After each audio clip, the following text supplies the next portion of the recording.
Cinema হলে যান, একটা বাংলা রূপকথা দেখেন, যদি ভালো লাগে বন্ধুদের যেতে উৎসাহিত করেন। মানে কি এটাই কি তুই, মানে তুই এটা কিভাবে করলি এরকম ওরা বলে, তো ওদের কাছে খুব ইন্টারেস্টিং লাগে।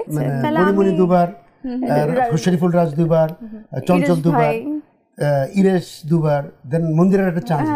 সেলিম ভাই কাজটাও তাড়াতাড়ি করে নিয়ে, খুব তাড়াতাড়ি করবো। আচ্ছা, মন্দিরে কি চিন্তা ভাবনার মধ্যে রেখেছেন? এইটা এই জায়গায় আমরা না বলি, ঠিক আছে? আর পাশাপাশি আসলে কাস্টিং প্রসেস তো আরো পরে, রাইটিং এর পরে। দ্যাটস ওয়াই এখনই আগে কেন বলে রাখলাম তোমাকে, কারণ সেলিম ভাইয়ের এরকম হয়েছে যে প্রত্যেকটা সিনেমাতে প্রত্যেকেই দুবার করে চান্স পেয়েছে, দুবার তিনবার এরকম হয়েছে। মণিমণি দুবার, শরীফুল রাজ দুবার, চঞ্চল দুবার, ইরেশ দুবার, দেন মন্দিরের একটা চান্স। আমার ভাবা উচিত, বলো আমি কি খারাপ আবদার করেছি? না না না, নিশ্চয়ই আবদারটা রাখবেন। আমরা আশা করছি যে সেলিম ভাইয়ের সিনেমায় আবারও তোমাকে দেখতে পাবো। দেখা যাক, হোপ ফর দ্য বেস্ট। একদম।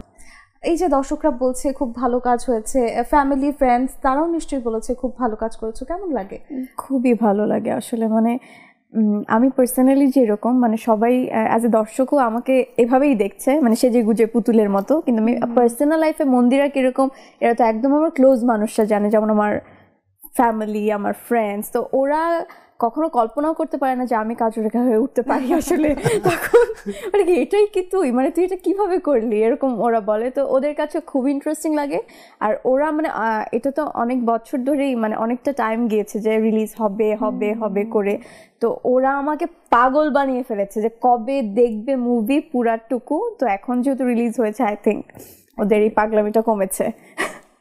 আচ্ছা, কাজলরেখার জন্য অবশ্যই অনেক অনেক শুভকামনা দুজনকেই, এবং আজকে আপনারা দুজন সময় দিয়েছেন এজন্য অনেক অনেক ধন্যবাদ। আমরা অনুষ্ঠানের একেবারে শেষ পর্যায়ে চলে এসেছি, যদি দর্শকদের কিছু বলার থাকে। ভাইয়া, সিনেমা হলে যান, একটা বাংলা রূপকথা দেখেন, যদি ভালো লাগে বন্ধুদের যেতে উৎসাহিত করেন। ধন্যবাদ।